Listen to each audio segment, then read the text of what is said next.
जिस भाग को हमको पढ़ना है वो भाग है भाग 5। ठीक है। और इस भाग 5 को पढ़ाते हुए मैंने अक्सर बच्चों के बीच एक बहुत बड़ी दुविधा जो है ना वो उनके चेहरे पर महसूस की है।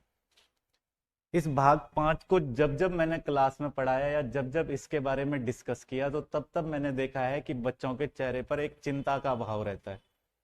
और उस चिंता के भाव के कारण दो आर्टिकल हैं। एक आर्टिकल है मतलब जिसको मैं कहूंगा आर्टिकल 54, एक इसका कारण है। और एक इस चिंता का सबसे बड़ा कारण है आर्टिकल 55। एक और कारण है तुम्हारी चिंताओं का, जो हम लोग कह सकते हैं कि vice president and president election act.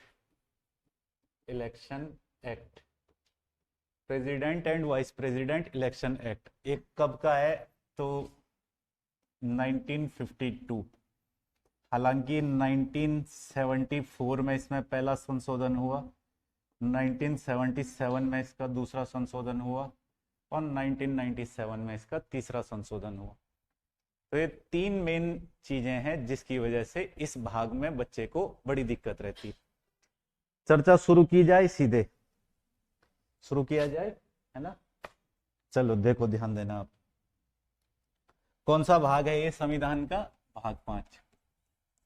भाग 5। और मैंने कहा भाग 5 संविधान का सबसे बड़ा भाग। लगभग इसके अंदर 52 से लेकर के और 151 तक लगभग 100 अनुच्छेद शामिल हैं। कितने अनुच्छेद हैं? 100। तो भाग 5 का नाम है द यूनियन, यानी मैं इसको कह सकता हूं या संघ, ठीक है, या फिर मैं कह सकता हूं केंद्र। ये इस भाग का नाम है, ठीक है ना। भाग 5 के अंदर कितने आर्टिकल हैं? 52 से और 151 तक, यानी लगभग 100 आर्टिकल इसके अंदर आते हैं। ये भाग बच्चों के लिए एक बड़ा चिंता का विषय रहा है। इसलिए रहा है कि इस भाग की शुरुआत होते ही आर्टिकल 52 से लेकर के और 78 तक कार्यपालिका का वर्णन है। किसका वर्णन है? कार्यपालिका। कार्यपालिका का वर्णन किया गया है, ठीक है। जैसे तुमको पता ही होगा कि 3 स्तंभ कार्यपालिका, विधायिका, न्यायपालिका है। चौथा स्तंभ मीडिया को कहा जाता है, ठीक है ना। तो ये जो स्तंभ है या ये जो भाग हमारे पास है, ये आर्टिकल 52 से और 78 तक कार्यपालिका का वर्णन है। इस कार्यपालिका के अंतर्गत ही अगर मैं थोड़ा ध्यान तुम्हारा यहाँ पे लाना चाहूं तो पहला सब चैप्टर जो आता है, पहला उप अध्याय मैं कहूं या फिर मैं कहूं पहला सब चैप्टर जो इसके अंदर आता है, वो पहला सब चैप्टर है राष्ट्रपति। कौन सा है? राष्ट्रपति। तो बच्चों के मन में ना आज तक मैं कह सकता हूं कि 90% बच्चों को, जिन्होंने तैयारी कुछ समय पहले शुरू की होगी या जो कुछ समय से तैयारी कर रहे होंगे, तो 90% बच्चों को राष्ट्रपति का चुनाव कैसे होता है ये बहुत क्लियर नहीं रहता। दरअसल हम लोगों के साथ एक गलती क्या कर लेता है बच्चा जब राष्ट्रपति या इन सब चीजों को पढ़ने की शुरुआत करता है तो सीधे सीधे ये पढ़ता है कि 52 में राष्ट्रपति का पद, आर्टिकल 52 में, 53 में संघ की कार्यपालिका शक्ति राष्ट्रपति के पास होंगी, 54 के अंदर राष्ट्रपति का निर्वाचक मंडल, 55 के अंतर्गत राष्ट्रपति के निर्वाचन की रीति। ये सब मतलब ऐसे याद कर लेता है 61 तक, महाभियोग तक। 61 में महाभियोग है, पता ही है तुमको, है ना। ऐसे याद कर लेता है, ये दिक्कत है। भाग 4 खत्म होने के बाद जहां से भाग 5 शुरू हो जाता है ना, वहां आर्टिकल का महत्व पेपर के अकॉर्डिंग उतना नहीं है। भाग 5 से महत्व है कॉन्सेप्ट का, अनुच्छेद का उतना महत्व नहीं है, कॉन्सेप्ट जरूरी है। जबकि भाग 4A तक, मौलिक कर्तव्यों तक, जिस बात की सबसे ज्यादा आवश्यकता होगी वो होगा हमारे पास आर्टिकल 51A तक के आर्टिकल बहुत अच्छे से याद होने ही चाहिए। उसके बाद के आर्टिकलों पे बहुत ज्यादा जोर न देते हुए चीजों को समझने की कोशिश करनी चाहिए कि कैसे कैसे क्या क्या होता है। उसी व्यवस्था को समझाने के लिए सबसे पहली बार मैं यहाँ पे कुछ बातों का जिक्र करूंगा, फिर और चीजों पे आएंगे, ठीक है। पढ़ेंगे सब कुछ, ऐसा कुछ नहीं है जो इस चैप्टर के अंदर छोड़ने वाले हैं, तो राष्ट्रपति के अंतर्गत सभी चीजें पढ़ेंगे। सबसे पहले यहाँ पे कुछ चीजों पर चर्चा कर लेते हैं। राष्ट्रपति के अंतर्गत एक तो हमको सबसे पहली बात ये समझ लेना है कि इनडायरेक्ट इलेक्शन क्या होता है। इनडायरेक्ट इलेक्शन का मतलब है अप्रत्यक्ष चुनाव। जैसा कि तुमने सुना ही होगा या किताबों में पढ़ा होगा कि राष्ट्रपति का चुनाव कैसा चुनाव है, अप्रत्यक्ष चुनाव। ठीक है ना। दूसरा, एक और दिक्कत, सबसे बड़ी दिक्कत यह है कि बच्चों के मन में रहता है कि ये अनुपातिक प्रतिनिधित्व प्रणाली क्या होती है। अनुपातिक प्रतिनिधित्व प्रणाली, प्रतिनिधित्व प्रणाली क्या होती है। ठीक है। प्रोपोर्शनल वोट सिस्टम मतलब क्या होता है, अनुपातिक प्रतिनिधित्व प्रणाली। एक और रेफरेंस पर हम लोग थोड़ा सा डिस्कस करेंगे पहले, और वो रेफरेंस हम लोग लेंगे। एक शब्द तुमने देखा होगा राष्ट्रपति के चुनाव से संबंधित, एकल संक्रमणीय लिखा रहता है, लिखा रहता है ना, एकल संक्रमणीय मतदान पद्धति। इसका मतलब हुआ सिंगल ट्रांसफरेबल वोट सिस्टम। आई बात समझ में। एकल संक्रमणीय मतदान पद्धति। और एक चीज और इसके अंदर जो हमको ध्यान रखनी है वो है संघात्मक सिद्धांत। ये काफी इंपॉर्टेंट चीजें हैं राष्ट्रपति के चुनाव से संबंधित। मैंने कहा छोड़ेंगे कुछ भी नहीं, तो छोड़ना ठीक भी नहीं है। रिप्रेजेंटेशन ऑफ पीपल्स एक्ट 1952 के बारे में भी थोड़ा सा चर्चा करना जरूरी है। या फिर मैं डायरेक्ट ऐसे लिखूं कि प्रेसिडेंट इलेक्शन एक्ट, राष्ट्रपति उपराष्ट्रपति चुनाव अधिनियम 1952। ठीक है। इसमें संशोधन हुआ पहली बार 1974 में, दूसरा संशोधन 1977 में और तीसरा संशोधन 1997। इन चीजों पर डिस्कस करते हुए चलते हैं। ठीक है। तो जहां से हम डिस्कस शुरू करेंगे वो सबसे पहली चीज है इनडायरेक्ट इलेक्शन। राष्ट्रपति का जो चुनाव है वो चुनाव कैसा चुनाव है, अप्रत्यक्ष चुनाव। ठीक है ना। दूसरा, ये सिंगल ट्रांसफरेबल वोट सिस्टम से चुनाव होता है, यानी एकल संक्रमणीय मतदान पद्धति या एकल हस्तांतरणीय मतदान पद्धति या एकल स्थानांतरणीय मतदान पद्धति। ट्रांसफरेबल के लिए तुम कुछ भी शब्द बोलो, है ना, यानी तुम हस्तांतरणीय कहो, संक्रमणीय कहो, तो कुछ भी कहो, वो बात अलग है। फेडरल प्रिंसिपल, जिनको हम लोग संघात्मक सिद्धांत कहते हैं, और एक अनुपातिक प्रतिनिधित्व प्रणाली। अनुपातिक प्रतिनिधित्व प्रणाली का मतलब है कि प्रोपोर्शनल वोट सिस्टम वगैरह क्या होता है, ये भी पता होना बहुत जरूरी है। इनडायरेक्ट इलेक्शन से बात शुरू करेंगे तो इनडायरेक्ट इलेक्शन का मतलब है अप्रत्यक्ष चुनाव। चुनाव दो प्रकार के होते हैं। एक चुनाव होता है प्रत्यक्ष चुनाव। कैसा चुनाव होता है, प्रत्यक्ष चुनाव। और एक चुनाव होता है अप्रत्यक्ष चुनाव। अब प्रत्यक्ष और अप्रत्यक्ष के लिए सामान्य बात तुम्हें जो ध्यान रखनी है वो ये ध्यान रख लेना है कि जिस चुनाव में जनता डायरेक्ट वोट डालती है, जनता सीधे अपना नेता चुनती है या अपना प्रतिनिधि चुनती है, उसे हम कहते हैं प्रत्यक्ष चुनाव यानी डायरेक्ट इलेक्शन।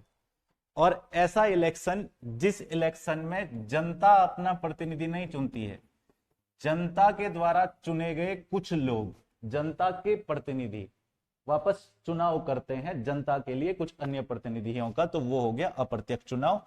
यानी इसमें निहित है कि जिस चुनाव में जनता वोट नहीं डालती उस चुनाव को हम कहते हैं अप्रत्यक्ष चुनाव। तो हमारे देश के अंदर प्रत्यक्ष चुनावों की अगर हम बात करें तो प्रत्यक्ष चुनाव बहुत सारी जगह, लोकल गवर्नमेंट में पंचायत का इलेक्शन कैसे होता है, प्रत्यक्ष है ना, जनता वोट डालती है। म्यूनिसिपैलिटी के इलेक्शन मतलब नगर पालिका वगैरह, इन सब के इलेक्शन जो है कैसे होते हैं, प्रत्यक्ष होते हैं। लोकसभा का जो चुनाव है वो चुनाव भी कैसा चुनाव है, प्रत्यक्ष चुनाव है।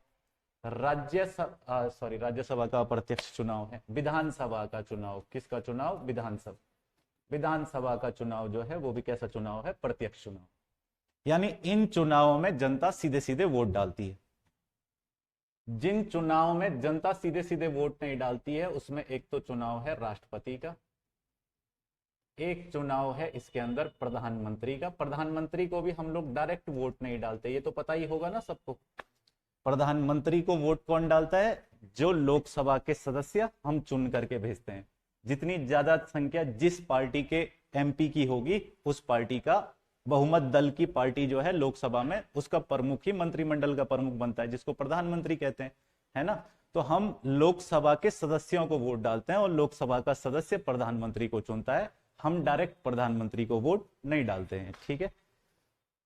इसके अलावा हमारे देश में किसी किसी राज्य में विधान परिषद भी है। क्या चीज है? विधान परिषद। विधान परिषद का मतलब हुआ जिसको हम लोग लेजिस्लेटिव काउंसिल कह सकते हैं या लेजिस्लेचर काउंसिल कहेंगे, वो हमारे पास विधान परिषद के रूप में परिभाषित की जा सकती है, ठीक है। और कौन कौन से चुनाव ऐसे हैं? तो राज्यसभा के सदस्यों का चुनाव भी जो है वो भी कैसा होता है? अप्रत्यक्ष चुनाव होता है। इस चुनाव में भी कौन भाग नहीं लेती है? जनता भाग नहीं लेती। तो यानी ये सारे के सारे चुनाव कैसे चुनाव है? अप्रत्यक्ष चुनाव। समझ गए बात को? और ये सारे के सारे चुनाव जो है वो कैसे चुनाव है? प्रत्यक्ष चुनाव। अब अप्रत्यक्ष चुनाव है तो जनता वोट नहीं डालेगी, ये तो क्लियर है। जब जनता वोट नहीं डालेगी तो कुछ स्पेशल लोग वोट डालेंगे, कुछ खास लोग वोट डालेंगे।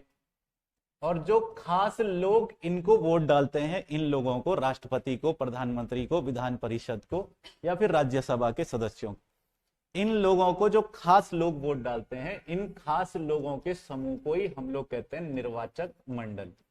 क्या नाम दे देते हैं? निर्वाचक मंडल।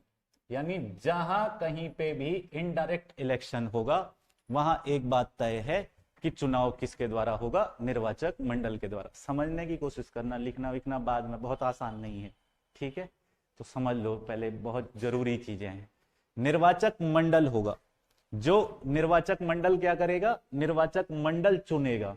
समझ रहे हो बात को? जनता नहीं चुन रही तो निर्वाचक मंडल चुनेगा। समझ रहे हो? कुछ खास लोग चुनेंगे और वो खास लोगों के समूह को हम क्या कहते हैं? निर्वाचक मंडल। तो इन सब की स्थिति में निर्वाचक मंडल अलग अलग होता है। हम क्योंकि बात राष्ट्रपति की कर रहे हैं, तो राष्ट्रपति के निर्वाचक मंडल यानी इलेक्टोरल कॉलेज का जिक्र जो है, ये हम लोग मेनली जिस आर्टिकल के अंदर पढ़ते हैं वो है आर्टिकल 54। कौन सा आर्टिकल है? 54, अनुच्छेद 54। अनुच्छेद 54 क्या कहता है कि राष्ट्रपति को कौन कौन लोग वोट डालेंगे। तो राष्ट्रपति को कौन कौन लोग वोट डालेंगे, इसमें सबसे पहला आ जाता है हमारे पास लोकसभा के निर्वाचित सदस्य। कौन सा आ जाता है? लोकसभा के निर्वाचित सदस्य। निर्वाचित सदस्य, मनोनीत नहीं। कैसे सदस्य? निर्वाचित सदस्य, जिनका चुनाव हुआ हो, है ना। और लोकसभा में सदस्यों की संख्या अधिकतम कितनी है? तो अधिकतम है 550, ठीक है। इस 550 में से बहुत क्लियर हमारे संविधान में लिखा है कि 530 जो है वो चुने जाएंगे राज्यों से। कहां से चुने जाएंगे? राज्यों से। लोकसभा में कितने सदस्य हैं? मैक्सिमम 550। 530 कहां से चुने जाते हैं? राज्यों से। 20 सदस्य जो है ये चुने जाते हैं यूटीज से। कहां से चुने जाते हैं? यूटीज से, ठीक है। तो कितने हो गए? 550 हो गए, ठीक है ना। तो 530 एक आंग्ल भारतीय समुदाय का प्रतिनिधित्व होता था, एंग्लो इंडियन वगैरह। तो एंग्लो इंडियन के लिए अभी एक संविधान संशोधन हुआ, तो उस संविधान संशोधन के द्वारा 2019 के बाद से एंग्लो इंडियन का प्रतिनिधित्व समाप्त कर दिया गया, ठीक है ना। नहीं तो शायद मेरे ख्याल से आर्टिकल 331 में मेंशन किया गया था एंग्लो इंडियन के लिए, 331 में, ठीक है। तो एंग्लो इंडियन का कॉन्सेप्ट है नहीं, तो इसे हटा देते हैं। अब क्या है कि 530 सदस्य राज्यों से चुने जाते हैं, ये तो चुने ही जा रहे हैं। लेकिन जो 20 सदस्य केंद्र शासित प्रदेशों से चुने जाने थे, उन 20 सदस्यों में से केवल जो है ना वो चुने जाते हैं 13 सदस्य। कितने सदस्य चुने जाते हैं? 13। 7 सीटें अभी अलॉट नहीं की है हमने, अभी तक नहीं अलॉट की है। ये फ्यूचर में कोई यूटी बनेगा तो हम तब अलॉट करेंगे इन सीटों को। तो अल्टीमेटली 13 यहां से चुने गए और 530 राज्यों से चुने गए। तो लोकसभा में निर्वाचित सदस्यों की संख्या कितनी हो गई? 543। 543 हो गई। इतना समझ आ गया? ठीक है, बहुत बढ़िया। जिनमें से 530 कहां से चुने जाते हैं, राज्यों से, और 20 कहां से चुने जाते हैं, यूटी से चुने जाते हैं। ठीक है, हो सकता है शायद थोड़ा आगे पीछे हो, कोई दिक्कत नहीं है, ठीक है ना। तो 543 सदस्य संख्या निर्वाचित है, जो कहां से चुनी जाती है, लोकसभा में 543 सदस्य निर्वाचित सदस्य होते हैं, जिनको जनता ने वोट डाला हुआ। ठीक है, निर्वाचित का मतलब जिसको जनता ने वोट डाला। मनोनीत का मतलब जिसको राष्ट्रपति ने ऐसे ही बिना चुनाव के जो है वो मनोनीत कर दिया हो। ऐसे ही भी नहीं किया जाता है, वो किसी विशेष क्षेत्र से संबंधित व्यक्ति होना चाहिए। समझ गए बात को। तो लोकसभा से निर्वाचित सदस्य कितने हो गए, 543। दूसरा, राष्ट्रपति के चुनाव में कौन भाग लेता है, तो राष्ट्रपति के चुनाव में भाग लेता है राज्यसभा के निर्वाचित सदस्य। कौन भाग लेते हैं, राज्यसभा के निर्वाचित सदस्य। और राज्यसभा के अंतर्गत भी अधिकतम सदस्य संख्या देखें तो कितनी है, 250 है। लेकिन इस 250 में से तुमको ध्यान रखना है कि किसी तरीके से अभी की अगर स्थिति देखें तो सीटें अलॉटेड हैं 233। कितनी सीटें हैं, 233, यानी जिनका किया जाता है निर्वाचन। 233 सदस्यों को निर्वाचित किया जाता है। यहां ध्यान दो, सामने कितने सदस्यों को निर्वाचित किया जाता है, 233। 233 मेंबर को जो है वो निर्वाचित किया जाता है। तो 543 हो गए लोकसभा में और 233 हो गए अभी कौन सी जगह, राज्यसभा में। ठीक है, 543 कौन सी जगह हो गए, लोकसभा में, और 233 कौन सी जगह हो गए, राज्यसभा। दोनों को मिला देंगे तो हो गए 776। कितने हो गए, 776। यानी सेंट्रल गवर्नमेंट के पास से 776 लोग राष्ट्रपति के चुनाव में वोट डालते हैं। इज इट क्लियर, आगे बढ़े। केंद्र सरकार की ओर से कितने लोगों ने वोट डाला राष्ट्रपति के चुनाव में, 776 सदस्यों। अब आगे राज्यों की बात। तीसरा, राष्ट्रपति के चुनाव में जो शामिल होते हैं तो वो है सभी राज्यों की विधानसभा के निर्वाचित सदस्य। सभी राज्यों की विधानसभा के निर्वाचित सदस्य। अब सारे राज्यों की विधानसभा के निर्वाचित सदस्य देखें तो मतलब जैसे 70 सीटें विधानसभा की कौन सी जगह है, उत्तराखंड में है। ठीक है ना। 400 प्लस सीटें कहाँ हैं, उत्तर प्रदेश में है। ठीक है ना, मतलब और विधानसभा की और सीटें देखोगे तुम तो अलग अलग जगह अलग अलग है, अलग अलग हिसाब से प्रतिनिधित्व बांटा गया है ना। तो जितना बड़ा स्टेट, क्षेत्रफल, जनसंख्या, उन सब के हिसाब से होती है सीटों की संख्या तय। अब सीटों की संख्या तो तय की गई है, जितनी तय की गई है उतनी तय की गई है। ठीक है, बाकी यहां पे मैंने कहा कि अगर हम लोग राज्यों की बात करें तो पहले तुमको पता है कि 5 अगस्त 2019 यानी जम्मू कश्मीर के यूटी बनने से पहले, जम्मू कश्मीर और लद्दाख के यूटी बनने से पहले राज्यों की संख्या कितनी थी, तो 29 थी। ठीक है ना, तेलंगाना के बनने के बाद 29 हो गई थी 2 जून 2014 को। लेकिन तेलंगाना बनने के बाद, तेलंगाना के कुछ समय 5 साल के बाद 2019 में जम्मू कश्मीर को यूटी बना दिया। अब वो तो क्योंकि केंद्र शासित प्रदेश बन गया, और जब केंद्र शासित प्रदेश बन गया तो निश्चित सी बात है कि राज्य नहीं रहा, और जब राज्य नहीं रहा तो भाई फिर राज्य कितने हो गए अपने पास, 28 राज्य हो गए। तो 28 राज्यों के निर्वाचित विधानसभाओं के सदस्य, 28 राज्यों के निर्वाचित विधानसभाओं के सदस्य यानी विधायक कितने हैं भारत के अंतर्गत टोटल, तो ये संख्या लगभग अभी वर्तमान समय में जो पहुंचती है वो पहुंचती है 4033 तक। कहां तक पहुंचती है, 4033 तक। ठीक हो गया। अच्छा, इसमें एक और इंक्लूड है, इसमें इंक्लूड है चौथा जो मैं बात कर रहा हूं, दिल्ली तुमको पता होगा और पुदुचेरी, है ना। ये दो ऐसे केंद्र शासित प्रदेश है हमारे पास जिसे हम कहते हैं स्टेट विद लेजिस्लेचर। क्या बोल देते हैं, स्टेट विद लेजिस्लेचर, केंद्र शासित प्रदेश विधानसभा के साथ। तो वो दो ही है हमारे पास। 69वां संविधान संशोधन हुआ था हमारे संविधान में, 69वां संविधान संशोधन, उसके द्वारा दिल्ली को जो है ना वो विधान परिषद वाला अर्ध राज्य का दर्जा कुछ मिल गया था, हाफ स्टेट टाइप का दर्जा मिल गया था। फिर एक संविधान संशोधन हुआ 69वां संविधान संशोधन के बाद 70वां संविधान संशोधन। कौन सा संविधान संशोधन हुआ, 70वां। और 70वां संविधान संशोधन हुआ था 1992 में, 1992 में। ठीक है, इस 70वां संविधान संशोधन के द्वारा राष्ट्रपति के निर्वाचक मंडल में शामिल किया गया दिल्ली और पुदुचेरी की विधानसभा के सदस्यों को भी। तो अब बताओ, राष्ट्रपति के निर्वाचक मंडल में कौन कौन लोग होते हैं? एक तो लोकसभा के निर्वाचित सदस्य, दूसरे राज्यसभा के निर्वाचित सदस्य। इन दोनों को मिलाकर के कितना हो जाता है? 776। क्लियर है इतना? तीसरा मैंने यहां पे बताया कि सभी राज्यों की विधानसभा के निर्वाचित सदस्य, शब्द पर ध्यान देने की जरूरत है, निर्वाचित सदस्य। क्लियर है? तो दिल्ली और पुदुचेरी की विधानसभा के निर्वाचित सदस्य, इन सबको मिला दे तो ये कितने हो जाते हैं? 4033 हो जाते हैं। ठीक ना? और केंद्र से राष्ट्रपति के चुनाव में कितने लोग भाग ले रहे हैं? 776। यानी 776 सांसद और 4033 विधायक मिलकर के चुनते हैं राष्ट्रपति को। क्लियर हो गया? इलेक्टोरल कॉलेज क्या होता है? पूछेगा दिल्ली पुदुचेरी की विधानसभा कौन से संविधान संशोधन के द्वारा सम्मिलित हुई थी? तो 70वां संविधान संशोधन, जो कब हुआ था? 1992 में, 1992 के अंतर्गत। ठीक, आगे बढ़े। मैं बार बार पूछता रहूंगा, आगे बढ़े, ताकि कहीं पर कोई डाउट हो तो तुम तुरंत पूछ लो। ठीक है भाई? चलो, एक चीज ध्यान देंगे थोड़ा सा, कौन शामिल नहीं है राष्ट्रपति के निर्वाचक मंडल में? तो हमेशा एक बात याद रखनी है कि मनोनीत जो सदस्य होते हैं, कौन से सदस्य? मनोनीत सदस्य। ठीक है, मनोनीत सदस्य राष्ट्रपति के चुनाव में भाग नहीं लेते। दूसरा, इसमें कौन भाग नहीं लेता है? तो इसमें विधान परिषद के सदस्य भाग नहीं लेते हैं, विधानसभा के सदस्य लेते हैं। ठीक है ना? लेजिस्लेचर के सदस्य लेते हैं, लेजिस्लेटिव काउंसिल के सदस्य नहीं लेते हैं। आई बात समझ में?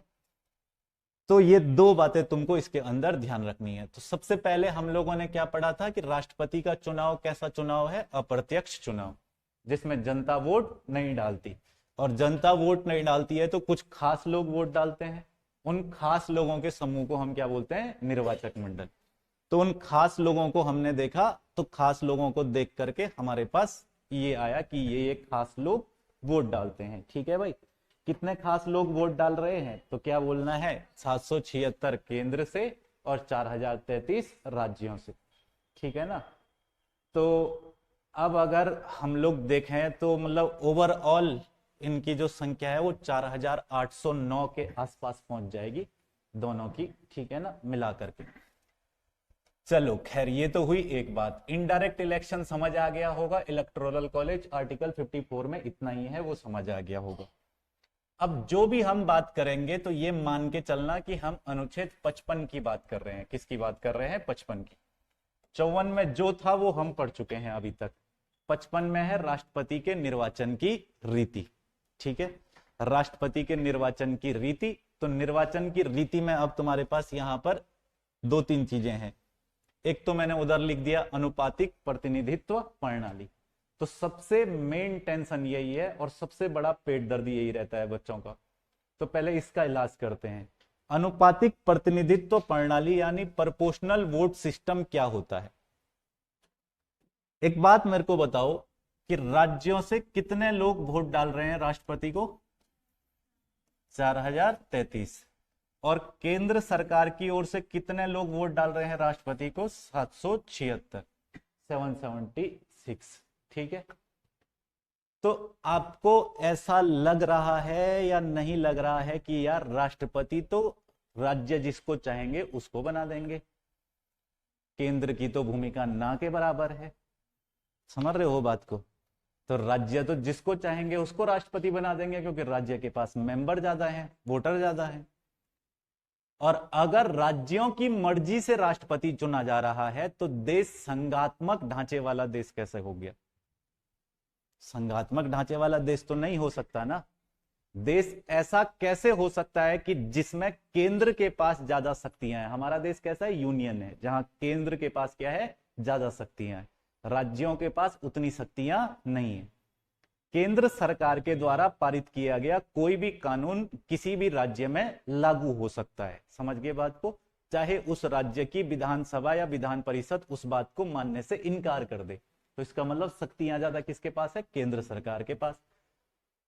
और क्योंकि ऐसा ना हो जाए कि राज्यों की भूमिका राष्ट्रपति के चुनाव में बहुत ज्यादा रह जाए और केंद्र की भूमिका बहुत कम हो जाए, फेडरल प्रिंसिपल खतरे में आ जाए, इसलिए हम क्या करते हैं, तो हम इन 4033 को बराबर कर देते हैं 776 के। 4033 इक्वल टू 776। और कैसे करते हैं, तो इसके दो फॉर्मूले हैं जो तुमको याद रखने हैं। तो मतलब कुल मिलाकर के बात क्या है कि हम विधायकों के वोट की वैल्यू, क्योंकि विधायक तो राज्य तो 28 है और विधायक कितने हैं, 4033 है, सांसद कितने हैं, मात्र 776 है। तो हम क्या करेंगे, एक विधायक का मत मूल्य बराबर एक सांसद का मत मूल्य, यानी दोनों के वोट की वैल्यू को इक्वल कर देंगे। अब बात आती है कि सर ये वोट की वैल्यू कैसे निकाली जाती है। तो इस वोट की वैल्यू को निकालने के कई सारे क्या जो तरीका है, जो दिया जाता है तरीका, उस तरीके पर हम लोग चलते हैं। सबसे पहला तरीका अगर मैं बात करूं कि भाई दो ही मेन चीजें हैं, एक सांसद है, एक विधायक है। एक विधायक की वोट वैल्यू कितनी होती है, एक विधायक के वोट की कीमत, अगर मेरे को ये बताना हो, है ना, वोट वैल्यू इक्वल करने का मामला है। तो एक विधायक के वोट वैल्यू निकालने के लिए हमें यह देखना होगा कि उस राज्य की जनसंख्या कितनी है, उस राज्य की क्या है, जनसंख्या कितनी है। बात समझ आई। बटे में उस राज्य में विधायकों की संख्या कितनी है, यानी विधानसभा की सीटें कितनी है, विधानसभा की सीट, ठीक है। और क्योंकि ये नंबर कई बड़े डिजिट में निकल जाता है, तो इसीलिए इसके डिजिट को थोड़ा छोटा करने के लिए गुणा गया 1/1000 कर दे, 1000 से भाग दे देते हैं, ठीक है ना। तो अगर मैं बात कर रहा हूं विधायक के वोट वैल्यू की, तो उस स्टेट की पॉपुलेशन अपॉन में विधानसभा की सीट। एक बात का और अच्छे तरीके से ध्यान रखना है यहां पे, जब मैं बोल रहा हूं उस राज्य की जनसंख्या, तो जनसंख्या के आंकड़े लिए जाएंगे 1971 वाले, 1971 वाले। ऐसा क्यों गुरुजी, जनसंख्या तो अभी जनगणना तो 2011 में हुई, उसके आंकड़े भी हैं हमारे पास, तो वो आंकड़े क्यों नहीं ले रहे हैं हम जनगणना के। तो ये सारा कमाल इंदिरा गांधी का है। 71 तुम्हें समझ आ ही रहा होगा। और बहुत अच्छे तरीके से अगर एक बात याद आ रही होगी, तो हमारे संविधान में एक संशोधन हुआ था, 42वां संविधान संशोधन किस वर्ष हुआ था, 1976, 1976 में। आ रही है याद। इस 42वें संविधान संशोधन को मिनी कॉन्स्टिट्यूशन कहा जाता है, कि ये भारत का क्या है, लघु संविधान है। एक साथ ऐसा भयंकर संशोधन कर दिया था आर्टिकल में, है ना। तो एक क्या हो जाता है हमारा लघु संविधान। बहुत सारे परिवर्तन इसके द्वारा किए गए, जिनमें से एक परिवर्तन ये भी था कि इंदिरा गांधी ने आर्टिकल 55 में ऐड करवाया कि जनसंख्या के आंकड़े 1971 वाले ही लिए जाएंगे। कब तक, 2000 तक, वर्ष 2000 के बाद की पहली जनगणना तक। अच्छा, अब तुम्हारे दिमाग में दूसरा सवाल आएगा कि सर 2001 में जनगणना हुई होगी, तो उसके आंकड़े अब हम लोग क्यों नहीं ले रहे हैं, हम 1971 के ही क्यों ले रहे हैं। चलो 1971 का तो समझ आ गया कि इंदिरा गांधी ने संशोधन करके संविधान में लिखवा दिया था कि आंकड़े 71 के लिए जाएंगे। लेकिन अब ऐसा क्यों है कि हम आंकड़े जो है वो 2001 के नहीं ले रहे हैं, हम आंकड़े अभी भी किसके ले रहे हैं, 1971 के। तो ध्यान से समझना कि जब 2000 के टाइम की बात आएगी, तो अटल बिहारी वाजपेयी एनडीए की गवर्नमेंट चला रहे हैं उस समय पे। तो 42 का सीधे दुगना कर देना 84वां संविधान संशोधन, ठीक है ना। ये जो 84वां संविधान संशोधन है, इसने जो इंदिरा गांधी ने 1971 वाला आंकड़ा लिखा था ना कि 1971 तक के आंकड़े लिए जाएंगे जनसंख्या के, कब तक, वर्ष 2000 के बाद की पहली जनगणना तक। तो 84वां संविधान संशोधन के द्वारा अटल बिहारी वाजपेयी के द्वारा इसको कर दिया गया सीधे 2026। बस 2000 को 2026 के बाद कर दिया गया। यानी अब 2031 में जो जनगणना होगी उसके आंकड़ों के आधार पर चुनाव होगा राष्ट्रपति का। तब तक कौन सा चलेगा, तब तक चलेगा 1971 वाला। तो ऐसा क्यों किया इंदिरा गांधी ने, तो इसके पीछे दो वजह है। पहली वजह यह है कि 1950 से ही भारत में जनसंख्या नियंत्रण का कार्यक्रम चालू था और जनसंख्या को नियंत्रित करना था, कंट्रोल करना था किसी तरीके से। तो इस मामले में दक्षिण भारत का जो राज्य है, दक्षिण भारत के राज्यों ने काफी अच्छा तरीके से अपनी पॉलिसी को मेंटेन किया और वहां पॉपुलेशन कंट्रोल में आने लगी। उत्तर भारत के राज्यों ने अपनी जनसंख्या को कंट्रोल ही नहीं किया। तो दक्षिण भारत के राज्यों के सामने पे एक बड़ी चुनौती ये हो गई कि अगर उत्तर भारत के राज्यों में जनसंख्या ज्यादा है तो क्या दक्षिण भारत के राज्य जिनमें जनसंख्या कम है उनका प्रतिनिधित्व कम नहीं हो जाएगा राष्ट्रपति के चुनाव? अरे वोट वैल्यू तो कम निकल जाएगी उनकी, क्योंकि जनसंख्या क्या है, कम है। और उत्तर भारत के लोग अपनी जनसंख्या को रोकने का नाम नहीं ले रहे, वो बढ़ाए चले जा रहे हैं, ये रोक के रखे हैं। समझ रहे हो बात को? इसीलिए तो उत्तर भारत के कुछ राज्यों को बीमार राज्य कहा जाता था उस समय। तो कहा गया कि भाई उत्तर भारत में, नॉर्थ इंडिया में कोई भी स्टेट अपनी पॉपुलेशन कम नहीं कर रहा है। तो इंदिरा गांधी के समय दक्षिण के कुछ राज्यों ने ये बात रखी, तो इंदिरा गांधी ने इसका एक बढ़िया सॉल्यूशन निकाला कि आंकड़े 1971 वाले लिए जाएंगे, तुम चाहे अब बढ़ाओ जनसंख्या चाहे घटाओ। इंदिरा गांधी को मैनेज करना आता था, उन्होंने बड़े अच्छे तरीके से सुलटाया। अटल बिहारी वाजपेयी के समय इस बात ने दोबारा उठना ही था। क्यों उठना था? क्योंकि क्या लिखा था कि 2000 के बाद के पहले आंकड़े लिए जाएंगे, और तब प्रधानमंत्री कौन हो चुके थे? अटल बिहारी वाजपेयी। तो वाजपेयी जी की सरकार में जब ये मामला दोबारा उठा कि यार 2001 के आंकड़े यूज करो ना अब राष्ट्रपति के चुनाव में, तो उन्होंने कहा कि यार ये वापस वही दिक्कत आ जाएगी, दक्षिण में पॉपुलेशन कम है, उत्तर में पॉपुलेशन ज्यादा है। उन्होंने 84वां संविधान संशोधन करके इसको आगे खिसका दिया, धक्का दे दिया 2026 तक। तो मतलब हमारे देश में भी कुछ चीजें केवल धक्का दे करके चल रही हैं। उनमें से एक व्यवस्था ये भी है कि हम राष्ट्रपति के चुनाव में आज तक आंकड़े जो है वो कौन से वाले लेते हैं? 1971 वाले। यानी अगर हमें अपने यहाँ उत्तराखंड के विधायक की वोट वैल्यू निकालनी होगी, तो क्योंकि मेरे ख्याल से 1971 में उत्तराखंड की जो जनसंख्या थी वो 49 लाख के अराउंड थी, कुछ 49 लाख के अराउंड थी 1971 में। और आज हमारी जनसंख्या कितनी है? 1,86,292 है। समझ रहे हो? तब 71 में हमारी जनसंख्या कितनी थी? 71 में हमारी जनसंख्या थी 49 लाख मात्र। जितनी आज लगभग स्त्रियों की संख्या है राज्य में, उतनी जनसंख्या हमारे पूरे राज्य की थी तब। तो उसी आधार पर आज तक चुनाव हो रहा है। अब थोड़ा सा इसको समझ लेते हैं। ये समझ गए ना कि जनसंख्या के आंकड़े कौन से लिए जाएंगे? क्वेश्चन आएगा जनसंख्या के आंकड़े कौन से लिए जाएंगे, तो क्या बोलना है? 1971, 1971 वाले, ठीक है ना? अच्छा, इसको मैं और बाद में डिस्क्राइब कर लूंगा अच्छे तरीके से, फिलहाल यहां पे ध्यान से समझना। उस राज्य की जनसंख्या मान के चलते हैं 1 लाख है। कितनी है? 1 लाख। ठीक है भाई, उस राज्य की जनसंख्या कितनी है? 1 लाख। और वहां विधानसभा की सीटें मान लो 10 है। ठीक है, जिस राज्य के विधायक की हम वोट वैल्यू निकाल रहे हैं। तो अब अगर तुम ऐसे निकालोगे तो ये नंबर काफी ज्यादा बड़ा आ रहा है, तो इसीलिए ये व्यवस्था की गई है 1/1000। ठीक है ना? तो 1000 का मतलब है कि 3 जीरो फिर से उड़ा दो। तो अब तुम लोग 3 जीरो उड़ा दोगे तो यहाँ वोट वैल्यू निकल जाएगी कि एक विधायक की जो वोट वैल्यू है वो कितने के बराबर है? 10 के बराबर। समझिए बात को, इस तरीके से निकाली जाती है। और अगर एग्जैक्ट डाटा तुमको चाहिए या तुम चाह रहे हो कि यार हमारे राज्य का हमको पता हो क्या क्या स्थिति थी क्या नहीं थी, तो मैं तुमको एक डाटा बता देता हूं। देखो 44 लाख के आसपास, यानी अगर एग्जैक्ट हम लोग बात करें तो 44,91,239 ये उत्तराखंड की जनसंख्या है। ठीक है, आज उत्तराखंड में विधानसभा की सीटें कितनी है? 70 है। गुणा गया 1/1000। ठीक है ना? 1/1000।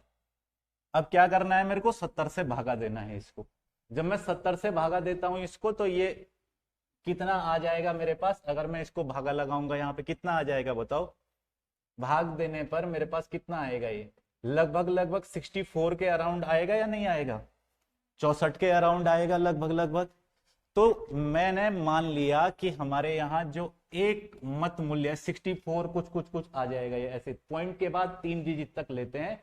कितना आ रहा है? अगर हम लोग 64,000 कुछ में आ रहा होगा, है ना? हाँ,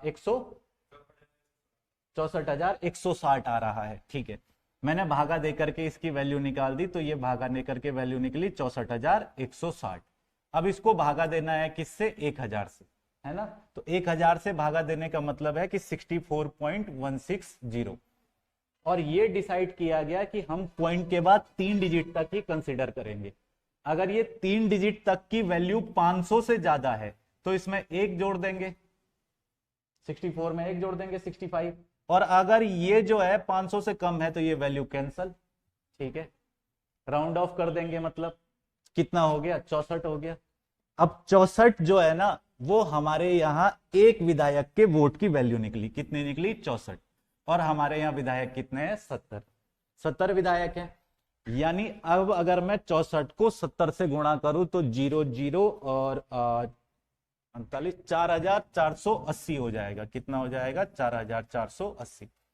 तो ये हमारे यहाँ के 70 विधायकों की वोट वैल्यू है राष्ट्रपति के चुनाव में। आई बात समझ में, ज्यादा तो नहीं हो रहा, आ रही है समझ में, कैसे कैसे हुआ, कैसे हुआ ये बात समझे या नहीं समझे। एक विधायक के वोट की वैल्यू कितनी हुई, 64 हुई, 70 विधायकों के वोट की वैल्यू कितनी हो जाएगी, 4480 हो गई। 64 कैसे आई, तो इस फॉर्मूले से आई। एक विधायक की वोट वैल्यू क्या होती है, उस राज्य की जनसंख्या। अब तुम बोलोगे हमारे राज्य की जनसंख्या तो 1 करोड़ है, लेकिन नहीं, जनसंख्या का आंकड़ा कौन सा लिया जाएगा, 1971 वाला, ठीक है ना। तो 1971 में इतनी ही थी जनसंख्या, इसलिए आज हमारे यहाँ का विधायक अगर शामिल होगा तो उसकी वोट की वैल्यू है 64। कितनी है, 64। क्लियर है, आगे चलूं। अब ये तो किसकी वोट वैल्यू निकली, विधायक की वोट वैल्यू निकली। अब सांसद की वोट वैल्यू, दूसरा कौन शामिल होता है राष्ट्रपति के चुनाव में विधायक के अलावा, सांसद होता है, मेंबर ऑफ पार्लियामेंट होता है। एमएलए की वोट की वैल्यू तो निकाल के देख ली कैसे निकली। अगर नहीं समझ आएगा ना, 2 बार वीडियो को रिवाइज करना, सारी कहानी समझ आ जाएगी। बहुत आसान भाषा में समझा रहा हूं, ठीक है ना, वैसे तो आ जानी चाहिए, ठीक है। सांसद की अगर मैं बात करूं यहां पे, तो सांसद की वोट वैल्यू निकाली जाती है कि जितने विधायक हैं, जितने विधायक हैं मतलब सभी राज्यों के विधायकों का मत मूल्य, मतों का कुल मूल्य, और संसद के निर्वाचित सदस्यों की संख्या। यानी मैं कह सकता हूं कि सभी राज्यों की, इसको ऐसे लिख सकता हूं, सभी राज्यों की विधायकों के मत का मूल्य, सभी राज्यों के विधायकों के मत का मूल्य बटे सांसद कौन से वाले, निर्वाचित की कुल संख्या। अब मेरे को एग्जैक्ट फिगर जो है वो अगर तुमको बताना हो तो मैं कहूंगा कि भाई सभी राज्यों के, जब हम लोग निकालते हैं, किसकी संख्या निकालते हैं, सभी राज्यों के विधायकों की वोट की वैल्यू निकालते हैं। अगर हम सारे राज्यों के, जैसे हमारे यहाँ के वोट की वैल्यू कितनी आई, 4480 आई, ऐसे ही इंडिया के सारे स्टेट के विधायकों की वोट की वैल्यू निकालेंगे तो वो वोट की वैल्यू बैठती है लगभग 5,43,231, ठीक है ना, इतनी बैठती है। और अपॉन में अगर हम लोग रखेंगे तो अपॉन में क्या रखना है, सांसदों की संख्या। तो सांसदों की संख्या कितनी है, 776। जब हम लोग इसको रखेंगे 5,43,231 बटे 776, इसको भागा लगाओगे तो यहां वोट वैल्यू आ जाएगी 700। क्या आ जाएगी, 700। आई बात समझ में। तो ये एक सांसद की वोट वैल्यू है, एक सांसद की वोट वैल्यू कितनी है, 700। अब सांसद क्योंकि 776 हैं, कितने हैं, 776 सांसद हैं, 776, और एक सांसद की वोट की वैल्यू कितनी आ रही है, 700 आ रही है। तो गुणा गया क्या कर दूंगा, 700 कर दूंगा, ठीक है ना। तो ये जो वोट वैल्यू मेरी आएगी, ये आएगी लगभग 5,43,200 गुणा करने पर, ठीक है। यही अगर पूरे भारत के राज्यों की विधायकों की वोट की वैल्यू देखें तो लगभग सेम आ रही है। अब ये किसकी वोट की वैल्यू आ रही है, सांसदों की वोट की वैल्यू आ रही है ना। तुम लोग समझ पा रहे हो ना बात को या जा रहा है मामला, फिसलता जा रहा है। चलो देखो एक बार, कोई बात नहीं, होता है ऐसा, इसलिए बोला था थोड़ा ध्यान देना। यहां देखो मैंने क्या कहा, क्योंकि ये चुनाव अनुपातिक प्रतिनिधित्व प्रणाली के द्वारा लड़ा जाता है। किसके द्वारा लड़ा जाता है, अनुपातिक प्रतिनिधित्व प्रणाली, प्रोपोर्शनल सिस्टम से वैसे तुम समझ सकते हो यार, इतनी सी बात को, इतना तुमको पता होना चाहिए था वैसे तो, पर अगर नहीं समझ पा रहे हो तो फिर भी समझो। मैंने क्या कहा कि अगर बात कर रहा हूं मैं विधायकों की, किसकी बात कर रहा हूं, विधायक, तो सारे राज्यों के विधायक कितने होते हैं टोटल हमारे पास? निर्वाचित विधायक 4033, और सांसदों की संख्या कितनी रहती है लोकसभा और राज्यसभा को मिलाकर के? 776। ठीक है ना? 4033 लोग राज्यों से राष्ट्रपति के चुनाव में वोट डाल रहे हैं और मात्र 776 लोग केंद्र सरकार की ओर से राष्ट्रपति के चुनाव में वोट डाल रहे हैं। समझ पा रहे हो बात को? तो इसका मतलब ये हुआ ना कि राज्यों से ज्यादा लोग वोट डाल रहे हैं। अब राज्यों के बेस पर अगर हम लोग इसी तरीके से इलेक्शन करवा देते तो राज्य जिसको चाहते वो राष्ट्रपति बन जाता। नहीं बन जाता, क्योंकि ज्यादा वोटर किसके पास है? राज्यों के पास है। तो इसलिए इन दोनों की वोट वैल्यू को किया जाता है इक्वल, और वोट वैल्यू को इक्वल करने के लिए फॉर्मूला लगाया जाता है। विधायक की वोट वैल्यू ऐसे निकाली जाती है और सांसद की वोट वैल्यू हमने आगे देखी। तो विधायक की वोट वैल्यू कैसे निकाली? एक विधायक का मत मूल्य कितना होता है जिस राज्य का वो विधायक है। अब अगर वो यूपी का विधायक है तो उसकी वोट की वैल्यू 208 है। हमारे यहाँ एक विधायक के वोट की वैल्यू कितनी आ रही है? 64 आ रही है। यूपी का विधायक है तो उसकी वोट वैल्यू कितनी आ रही है? 208 आ रही है। तेलंगाना और झारखंड का अगर विधायक है, इन दोनों में से किसी एक राज्य का विधायक है, तो दोनों का सेम है, 176 वोट वैल्यू आती है उनकी। समझ रहे हो कैलकुलेशन के बाद? तो अब अलग अलग राज्यों के विधायकों की वोट वैल्यू अलग अलग आएगी, क्योंकि हर राज्य की जनसंख्या अलग है, हर राज्य में विधानसभा के सीटों की संख्या अलग अलग है। समझ गए बात को? तो जब हम लोग ये वोट वैल्यू निकालते हैं, सारे राज्यों के विधायकों की वोट वैल्यू निकाल करके काउंट करते हैं, तो सारे राज्यों के विधायकों की वोट वैल्यू कितनी आती है? 5,43,231 आती है। ठीक है, सारे राज्यों के विधायकों की वोट वैल्यू। और सारे सांसदों की वोट वैल्यू कितनी आ रही है? तो सारे सांसदों की वोट वैल्यू जो आ रही है वो आ रही है 5,43,200। क्लियर हुआ? यानी राष्ट्रपति का जो चुनाव होता है, वो चुनाव जो है ना, वो टोटल कितनी वोट वैल्यू पर होता है। टोटल अगर तुम्हारे पास पूछ रहा है कि वो कितनी वोट वैल्यू पर होता है, तो मैं कहूंगा कि वो टोटल 10,86,431 वोट वैल्यू पर होता है। राष्ट्रपति का जो चुनाव है वो टोटल कितनी वोट वैल्यू पे होता है? 10,86,431, जिसमें से विधायकों की वोट वैल्यू कितनी है? 5,43,231। बात समझ आ रही है? और सांसदों की वोट वैल्यू कितनी है? 5,43,200। आया? लगभग सेम आ गया रेशियो। आई बात समझ में? अब वोट वैल्यू क्या हो गई? इक्वल हो गई। यानी मैं ये कहूंगा कि जो एक सांसद की वोट वैल्यू होती है वो कितनी होती है? 700 होती है। यानी एक सांसद ने वोट डाला तो कितने मत काउंट हुए? 700 मत। समझ गए बात को? और एक विधायक ने वोट डाला तो विधायक अगर यूपी का है तो कितने काउंट हुए? 208। समझ गए बात को? विधायक अगर उत्तराखंड का है तो कितने काउंट हुए? 64। विधायक अगर तेलंगाना या झारखंड का है तो कितने काउंट हुए? 176। समझे बात को? कैसे निकाला जा रहा है प्रोपोर्शनल करके? आ रही बात समझ में अब? ठीक है, तो ये क्या किया हमने? ये निकाला हमने कि भाई कितनी वोट वैल्यू होती है, अनुपातिक प्रतिनिधित्व प्रणाली क्या है। ये समझ गए होंगे कि केंद्र के और राज्यों के जो लोग हैं उनकी वोट वैल्यू को क्या कर देते हैं? इक्वल कर देते हैं।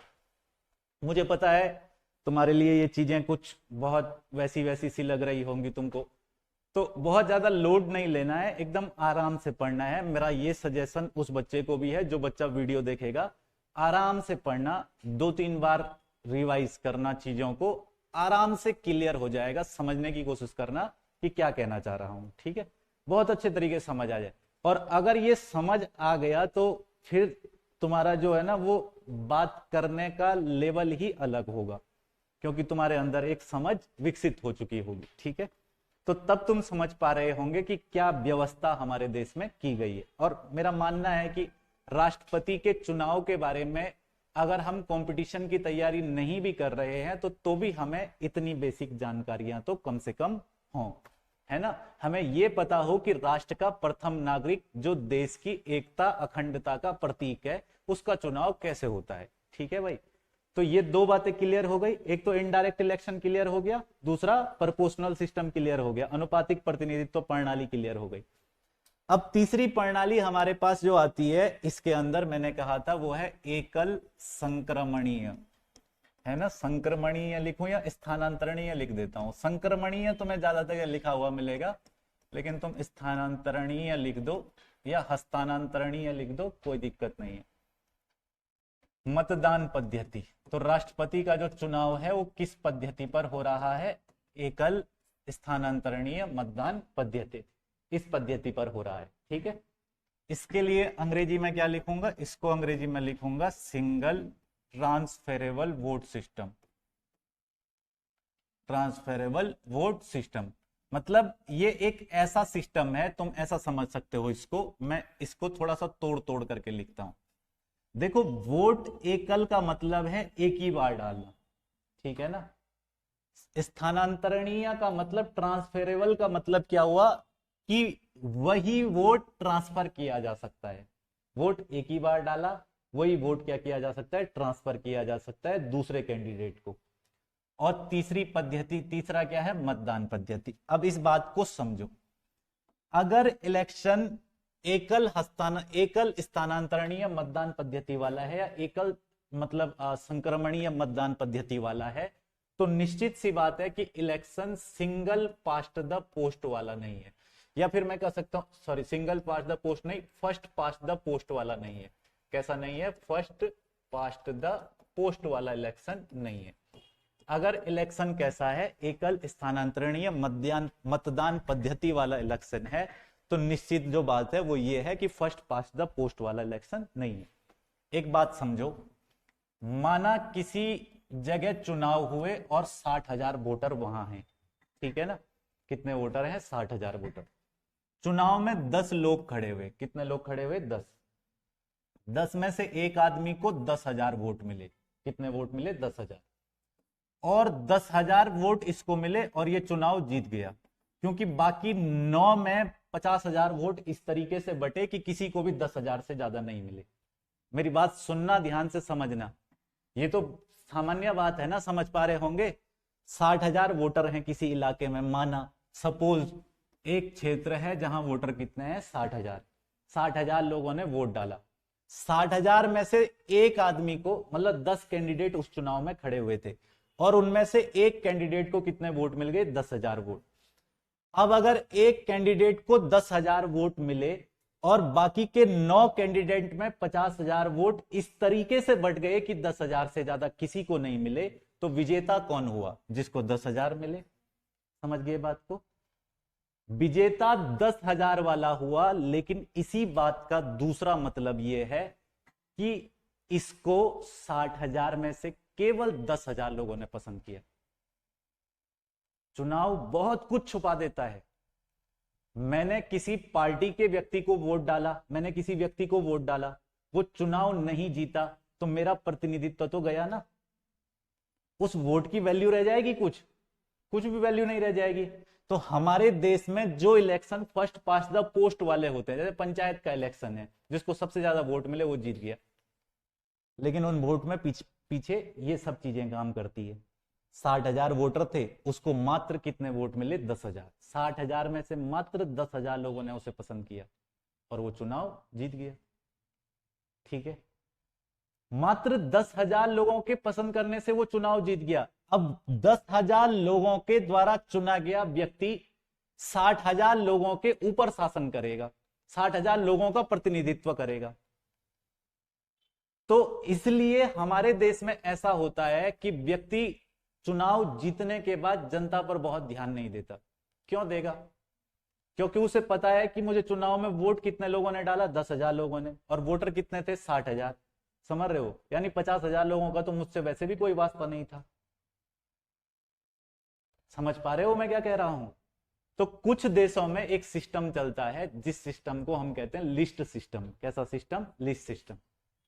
अब लिस्ट सिस्टम में इसी बात को थोड़ा समझने की कोशिश करते हैं, या फिर लिस्ट सिस्टम न समझ करके हम सीधे राष्ट्रपति का चुनाव समझ लेते हैं, तो बहुत लंबी चौड़ी बात नहीं करते हैं। ठीक है, ये तो चुनाव ऐसे चुनाव हुए कि जिसको ज्यादा वोट मिले वो जीत गया, यानी फर्स्ट पास्ट द पोस्ट वाला चुनाव। और दूसरा चुनाव कैसा है? Single transferable vote system. इसमें क्या होंगे? तो इसके अंदर जो वोटर होंगे उन वोटर को कहा जाएगा कि भाई आप बैलेट पेपर पे, अगर मान करके चलो राष्ट्रपति के चुनाव में 4 कैंडिडेट हैं, कितने कैंडिडेट हैं? 4, और 100 वोट पड़ने हैं, 100 वोटर है, ठीक है ना, मान करके चलो, सपोज दैट वोटर कितने हैं, राष्ट्रपति का चुनाव हो रहा है और वोटर कितने हैं? 100 है, ठीक है। जो 100 वोटर हैं उन 100 वोटरों ने ए, बी, सी और डी, इन चारों में से किसी एक को राष्ट्रपति चुनना है। समझ गए बात को? तो इन 100 वोटरों को क्या कहा जाएगा कि ये बैलेट पेपर है और आप इनमें वरीयता भरिए। क्या भरिए? वरीयता। अब वरीयता भर दी, ए, बी, सी और डी। माना मैंने वरीयता ऐसे भरी, मेरे को भी इस 100 वोटर में मैं शामिल था और मैंने वरीयता भरी कि मैं सी को सबसे पहले नंबर पे राष्ट्रपति बनाना चाहता हूँ, फर्स्ट चॉइस सी है। मेरी सेकंड चॉइस है कि मैं डी को बनाना चाहता हूँ राष्ट्रपति। मेरी थर्ड चॉइस है कि मैं बी को बनाना चाहता हूँ और फोर्थ चॉइस है ए को बनाना चाहता हूँ। तो मैंने वरीयता क्रम ऐसे भरा, ठीक है। वोटर कितने हैं? 100 हैं। कैंडिडेट कितने हैं? 4 हैं। और इन 100 वोटर को कहा जा रहा है कि आप वरीयता के अनुसार भरो। अब एकल स्थानांतरणीय मतदान पद्धति में क्या होता है कि जब तक इन चारों में से कोई एक व्यक्ति 50% प्लस 1, 50% प्लस 1 यानी 51 सीटें ना लेकर के आ जाए, 51 वोट ना लेकर के आ जाए, वो तब तक राष्ट्रपति नहीं बनेगा। बात समझ पा रहे हो? दोनों में क्या अंतर है? उस वाले में क्या अंतर है? उसको 10,000 वोट भी मिल गया तो वो जीत गया। अब यहां मान करके चलो कि इस आदमी को 10 वोट मिले, सी को 10 वोट मिले, जिसको मैंने पहले नंबर पर रखा था, डी को 9 वोट मिले, बी को 8 वोट मिले और ए को 7 वोट मिले। तो मैं ये नहीं कहूंगा कि सी राष्ट्रपति बन गया जी। जबकि पंचायत का चुनाव होता तो सी प्रधान बन गया। बन गया? नहीं बन गया। म्यूनिसिपैलिटी का चुनाव होता तो नगर पालिका अध्यक्ष या नगर निगम, मतलब जो भी है, पालिका अध्यक्ष वगैरह जो जो चीजें होती है, वार्ड मेंबर वगैरह का चुनाव, जैसे जैसे चुनाव होते हैं उन चुनाव में जीत गया।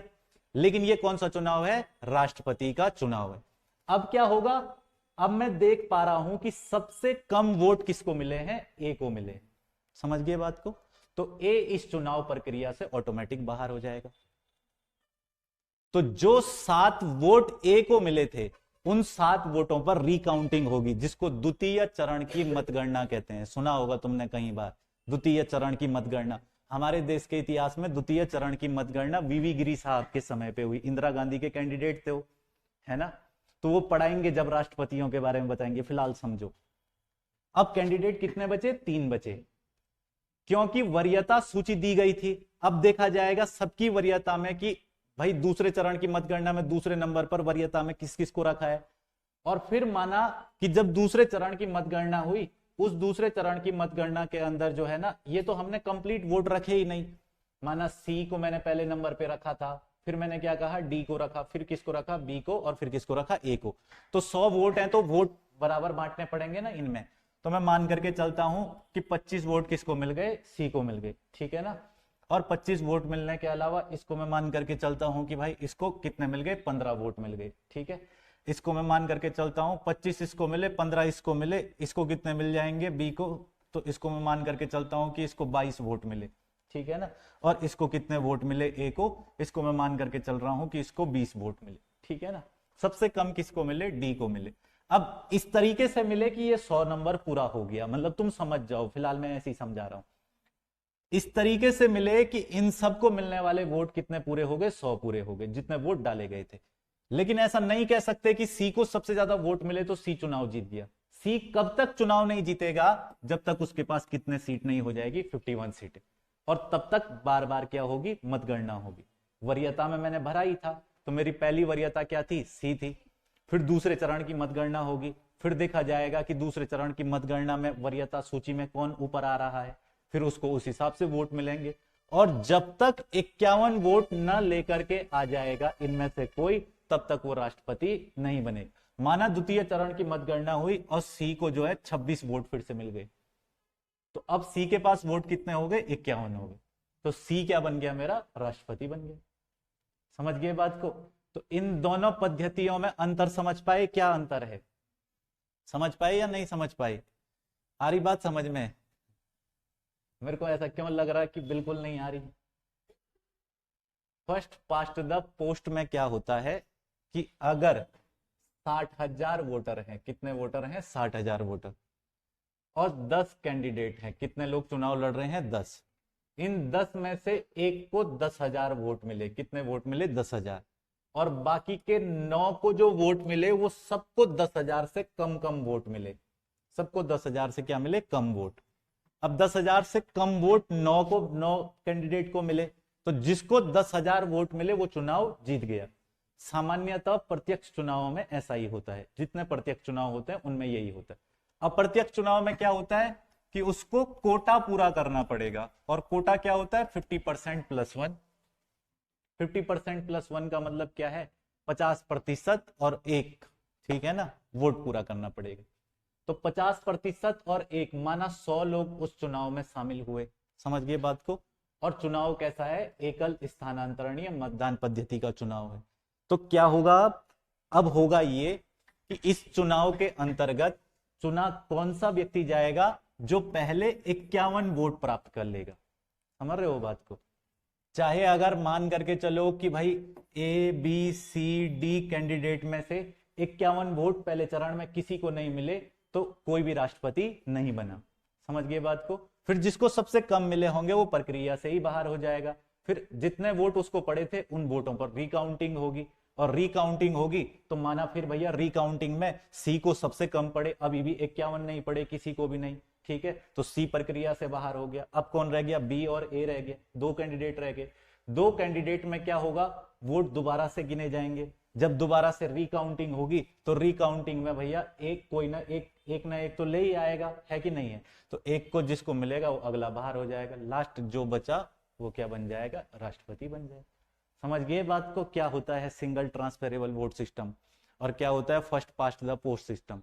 तो राष्ट्रपति के चुनाव की बात जो चीज से मैंने आज शुरू की थी, मैं मान करके चलूं कि बच्चों को उतनी बात समझ आ गई होगी, है ना। पहली बात मैंने क्या शुरू किया था यहाँ पे? अनुपातिक प्रतिनिधित्व प्रणाली।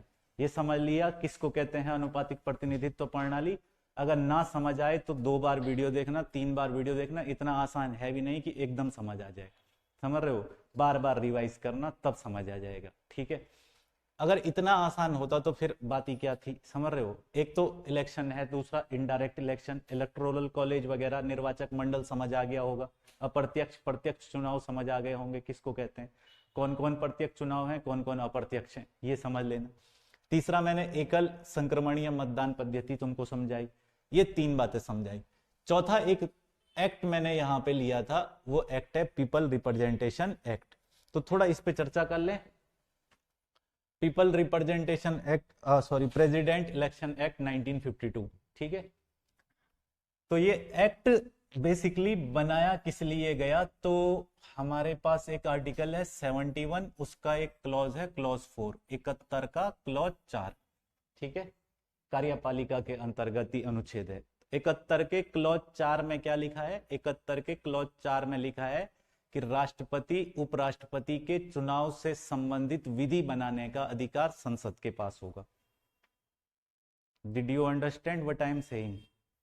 राष्ट्रपति और उपराष्ट्रपति का जो चुनाव है उससे संबंधित अगर कोई भी कानून बनाना है, उससे संबंधित अगर कोई भी लॉ बनाना है, तो वो लॉ बनाने का अधिकार किसको होगा? संसद को होगा। जैसे हमारे संविधान के भाग 2 में नागरिकता वाले में अनुच्छेद 11 में लिखा गया है कि नागरिकता के संबंध में कानून बनाने का अधिकार किसको होगा? संसद को। ऐसे ही राष्ट्रपति उपराष्ट्रपति के चुनाव के संबंध में भी कानून बनाने का अधिकार किसको होगा? संसद को होगा। और संसद को यह अधिकार था तो संसद ने कानून बनाया, वो कानून है हमारे पास प्रेसिडेंट इलेक्शन एक्ट 1952। हमारे संविधान में जो राष्ट्रपति बनने के लिए योग्यताएं हैं, वो योग्यताएं 4 प्रमुख योग्यताएं हैं। क्या क्या 4 योग्यताएं हैं? भारत का नागरिक होना चाहिए, 35 साल की आयु पूरी कर चुका हो, किसी लाभ के पद पर ना हो यानी सरकारी नौकरी में ना हो, पागल या दिवालिया ना हो, बैंकक्रप्ट ना हो, पागल ना हो, ठीक है। और एक योग्यता और कि लोकसभा का सदस्य चुने जाने योग्य हो। और ये बिल्कुल फालतू की योग्यता है, तुम्हें भी पता है, क्योंकि लोकसभा का सदस्य चुने जाने योग्य का क्या मतलब है? लोकसभा के लिए योग्यता क्या है? लोकसभा के लिए योग्यता है कि जो आदमी 25 वर्ष की आयु पूरी कर चुका होगा वो लोकसभा का सदस्य बन सकता है। अरे जब 25 की पूरी करेगा तभी तो 35 की पूरी करेगा ना। समझ रहे हो बात को? नहीं समझे तुम? वहां लिखा है 35 की आयु पूरी करते हो, एक लिखा है लोकसभा का सदस्य बनने योग्य। वो तो तभी भी है भारत का नागरिक हो, बात सेम है। लाभ के पद पर न हो, बात सेम है। तो इस योग्यता का कोई मतलब नहीं रह जाता। ठीक है भाई, कहा गया है इन योग्यताओं के आधार पर अगर हम देखें तो 35 साल के बहुत लोग होंगे भारत में। ठीक है भाई, ऐसे भी बहुत कम लोग होंगे जिनके पास सरकारी नौकरी है, बहुत सारे लोगों के पास सरकारी नौकरी नहीं है। समझ रहे हो? 35 साल की उम्र हो चुकी है। तीसरी योग्यता क्या है? तीसरी योग्यता यह है कि पागल या दिवाले, पागल भी सब नहीं है, बैंकरप्ट भी सब नहीं है। तो राष्ट्रपति के चुनाव के लिए हमारे यहाँ जनसंख्या का प्रोडक्शन हाउस है ही। ठीक है, तो एक राष्ट्रपति की पोस्ट के लिए कितने उम्मीदवार खड़े हो सकते हैं? कितने हो सकते हैं? हजारों की संख्या में हो सकते हैं। हजारों की संख्या में हमारी खुशकिस्मती है कि अभी तक नहीं हुए, लेकिन शुरुआती इलेक्शन में कम से कम ऐसा हुआ कि 17 उम्मीदवार, 20 उम्मीदवार एक राष्ट्रपति की पोस्ट के लिए चुनाव लड़ रहे। एक धरती पकड़ नाम के व्यक्ति हुए, उन्होंने ऐसी धरती पकड़ी थी राष्ट्रपति के चुनाव में कि उन्होंने अंतिम समय तक चुनाव, भारत में सबसे ज्यादा चुनाव हारने का रिकॉर्ड धरती पकड़ साहब के पास, सबसे ज्यादा चुनाव हारने का रिकॉर्ड। लास्ट में जब उन्हें एक वोट नहीं मिला तो तब उन्होंने लगा कि यार कम से कम मेरे लिए तो नहीं है राष्ट्रपति का चुनाव। समझ रहे हो बात को?